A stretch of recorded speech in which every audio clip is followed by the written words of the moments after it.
existe um peso, algo muito importante a ser visto aí, que é a saúde mental, né, gente? A gente colocar a saúde mental das pessoas na mão de pessoas que não estão capacitadas para cuidar disso. E isso é muito grave.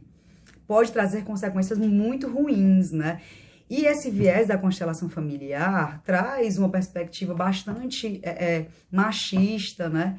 Eu não vou perder o tempo aqui explicando como funciona. Eu vou deixar na descrição dos vídeos alguns links que vocês vão poder ver, se informar bem aprofundadamente sobre como é que é o método, né?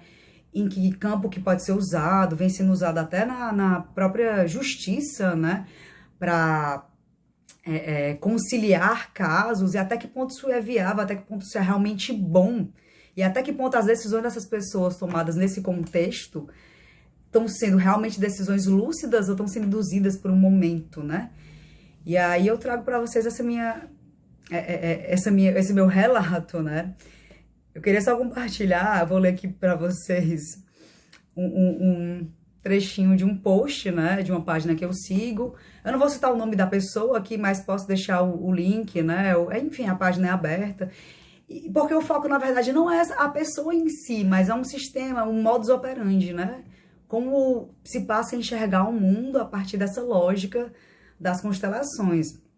O post dizia o seguinte, ó: o que a endometriose tem a ver com o masculino? Só um segundo. Frequentemente venho atendendo mulheres com endometriose e adenomiose. E por isso quero trazer um pouco da visão sistêmica sobre isso. A endometriose, diz ela aqui no post, né?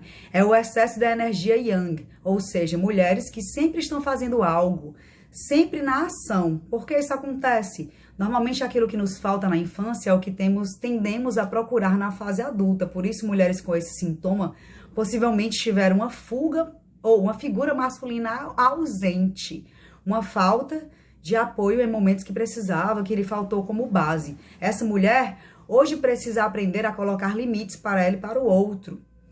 E aí ela faz a propaganda dela, né, chamando para um evento aí. E aí eu questionei, fui lá no post e questionei, né? Você tá relacionando uma doença a um comportamento feminino ativo? De onde é que você tirou isso? Isso era um e-mail irresponsável. Aí ela me mandou uma mensagem no privado dizendo que tava mandando amor pra mim, que eu tava precisando. Porque pessoas feridas ferem e pessoas curadas curam. Antes disso, ela foi lá no post e comentou dizendo que eu não sabia do que eu tava falando. Que eu não podia falar nada porque eu não sabia, que eu era ignorante. Aí eu respondi, né, contando essa minha história, que eu tô compartilhando com vocês, né. E eu acho relevante também, né, trazer isso, porque quando eu comecei a frequentar esse grupo de constelação e comecei a estudar, entrar no grupo de estudos e tal, a gente ria desse tipo de colocação. Ah, quem não tem o masculino na vida fica com endometriose. Relacionar coisas físicas a um... Isso era risível, né? A gente dava risada e dizia, isso é loucura, não se deve fazer isso, né? E, enfim, mas no fim das contas, era esse mesmo pensamento que estava permeando a condução de tudo que acontecia lá. O pensamento de que a mulher deve ocupar um lugar que teoricamente é dela, como passiva, como aquela que cuida, aquela que recebe, aquilo que se convencionou chamar de energia yin, né? E essa energia yang, que é ativa, que vai lá, que faz as coisas, é a energia masculina, a energia da ação é masculina, e a energia da feminina é passiva. Mas, gente, quem foi que disse isso, né? Quem foi que estabeleceu isso, né? Quem foi que estabeleceu esses dois polos? Se a gente tiver um pensamento um pouco mais centrado no social, no cultural, a gente consegue perceber que foram homens brancos, né? Que desenharam esse papel supostamente feminino, supostamente masculino, né? Mas, enfim... O que eu tô querendo dizer é que a constelação se baseia muito na adequação a esses papéis, né? Existe uma ordem que é um dos princípios que guiam todo o sistema da constelação, todo o pensamento da constelação, que diz que quando essa ordem é desobedecida, as coisas saem do lugar e você vai ter confusão, vai ter problemas, né? Eu tô falando de maneira bem simples, mas nos vídeos lá vocês vão poder ter uma linguagem mais técnica. E aí... Quando a gente pensa nisso, que a mulher tem que ser assim, tem que seguir essa energia, tem que estar sempre nesse papel, e o homem tem que ser assim, e quando esses papéis não são seguidos, tem desequilíbrio e dá problema, né? Isso já é estranho, né? Mas isso não é de total descrédito, né? A gente pode pensar mesmo, uma pessoa que está sempre na energia da ação, sempre ativa, ela vai se cansar, ela vai se desgastar. Peraí, ok, isso faz sentido, mas por que dizem isso para a mulher, né? E não para o homem? E aí, eu vou ilustrar aqui com um exemplo do que me aconteceu, né? De como esse pensamento de que a mulher tem que seguir um papel e tem que se submeter a certas coisas e tem que aceitar ou tem que se adequar, de como essa obediência a esse suposto papel feminino contamina realmente todas as conduções, né? Nesse meu processo,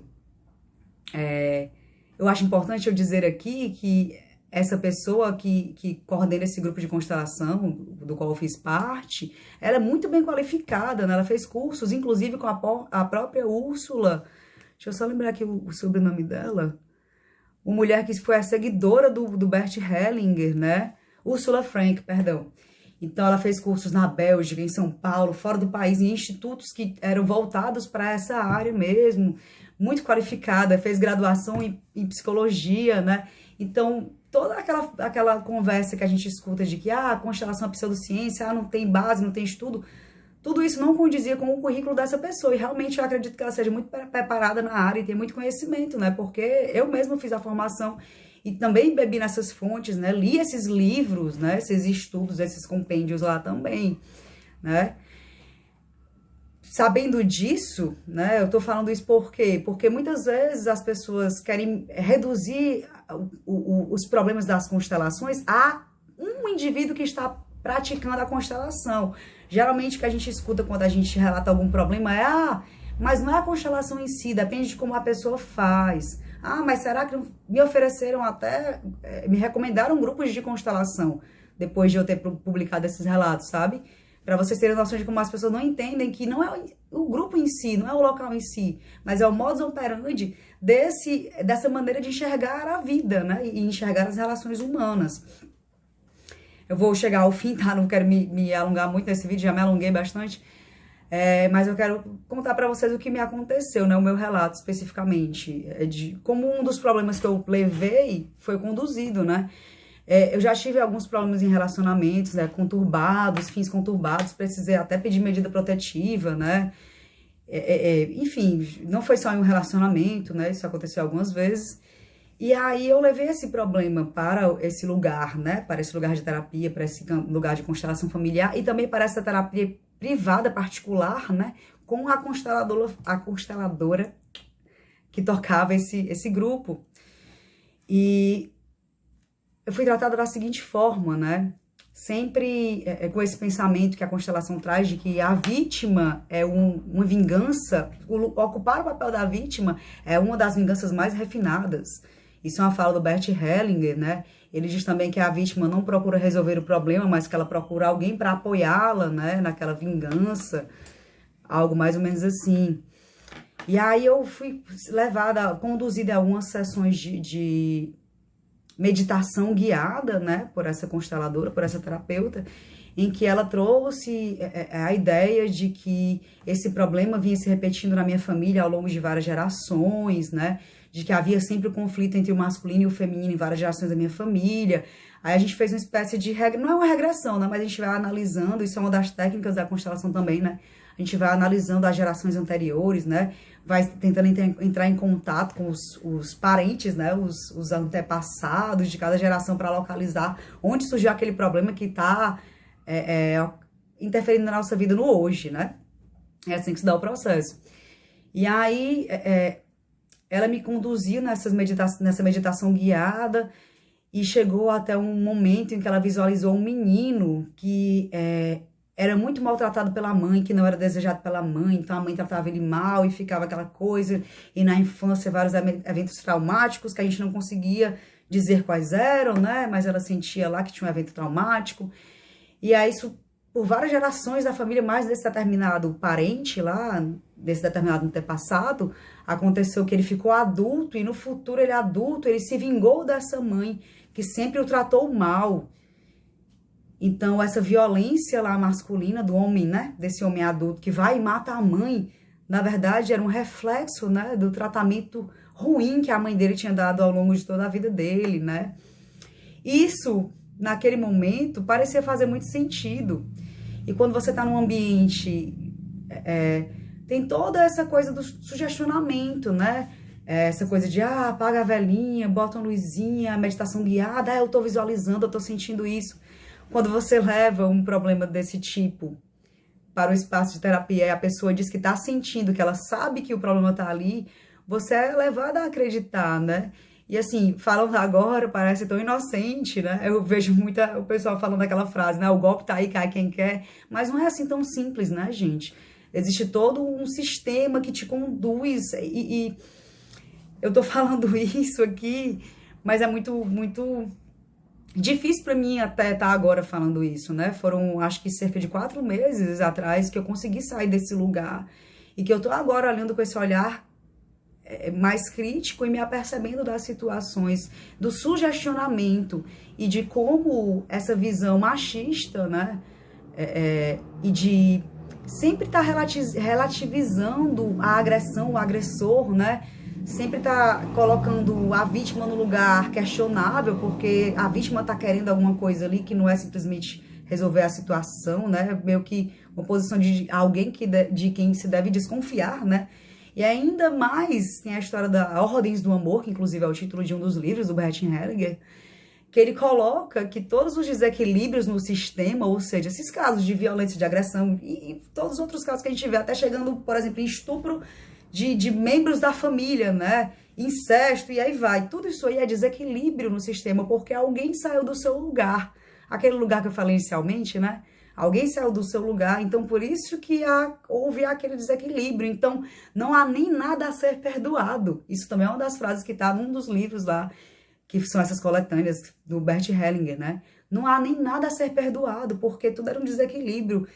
Então, vocês conseguem me acompanhar e refletir comigo, assim, como é que uma pessoa que é vítima de violência se sente sendo colocada nesse turbilhão de coisas em que, na verdade, o seu agressor não tem nem que ser perdoado, porque ele não estava nem fazendo nada de maldade, era só o amor que não fluiu, porque alguém saiu da ordem, né? Quem foi que saiu dessa ordem? E assim, o vídeo já tá longo, né? Mas, como eu falei pra vocês, essa história do yin yang, né? Vai desse absurdo de relacionar doenças femininas à energia masculina, a uma mulher estar numa energia que eles chamam de masculina, né? Até chegar nesse ponto que eu falei pra vocês, né, de colocar na mente do paciente que, de alguma forma, as violências que ele sofre hoje são resultado de uma violência que alguma mulher no passado cometeu com algum homem, por isso que os homens vêm hoje e são agressivos. É difícil, né, até chegar a uma conclusão, assim, eu não sei nem averiguar até agora qual é a reverberação disso, né. Mas quando a gente também pesquisa, como eu também vou deixar aqui para vocês alguns links que falam sobre a utilização das constelações familiares em acordos judiciais, né? Geralmente, são situações em que a vítima vai ser colocada nessa mesma perspectiva que eu fui induzida a levar, né? De que, de alguma forma, ela corrobora para aquela situação, né? E sensibilizada, provavelmente ela vai tomar decisões que em outro momento ela não tomaria, né? Então, é muito importante a gente começar a falar sobre isso de uma forma mais aberta, porque eu percebo também que as pessoas que são desses grupos, né, como essa pessoa da página que eu citei no início, né, veio falar comigo, assim, já veio toda reativa, não se abrem a discutir, né, eu perguntei para ela falou que o que ela estava afirmando que a endometriose tinha a ver com a energia masculina, sendo utilizada de uma forma exacerbada pelas mulheres, eu perguntei, né? Ela falou que tinha tirado isso de estudos e de pesquisas, eu perguntei, que pesquisa que você viu isso, né? E aí ela me mandou essa mensagem, me direcionou do amor que eu tava precisando muito. Então você percebe que não há abertura para um diálogo, né? Parece que quem questiona é um hater, foi como ela me chamou, né? E o que eu tô chamando aqui, né, o meu chamamento, o meu objetivo aqui não é causar uma trend de ódio, né? Eu não quero vingança, eu não quero ódio, não quero nada. Eu quero apenas que a gente possa conversar sobre isso abertamente, né? E possa compreender, porque da mesma forma que eu entrei buscando terapia e só depois de quase 3 anos eu descobri que aquele espaço ali não era realmente um espaço que estava sendo fiscalizado por um conselho de psicologia, né, que eu não sabia que não se precisava ser psicólogo para atuar como terapeuta, né, Não que a formação garanta que as pessoas também não vão ter condutas antiéticas, né? Mas, enfim, eu acredito que é muito importante a gente levantar esse diálogo, né? Principalmente quando essa forma, né, de atender as pessoas tão aberta é colocada no sistema judiciário, levando as pessoas a decidirem a vida delas, gente. Então, enfim, eu vou, de vez em quando eu me sentir bem para isso, e quando eu puder, tá trazendo esses depoimentos, porque tem muita coisa a falar sobre isso, né? Mas eu gostaria que vocês estivessem abertos a discutir isso mesmo, né? Não simplesmente levar por uma corrente de ódio do pessoal. Não é pessoal, não tem a ver com um lugar X ou um lugar Y, mas é um pensamento que se repete e que é um fio condutor do que o Bert Hellinger deixou, né? Então não tem como a gente ignorar isso e continuar seguindo, achando que tá levando para um viés bom ou que tá fazendo bem, né? Todo espaço de terapia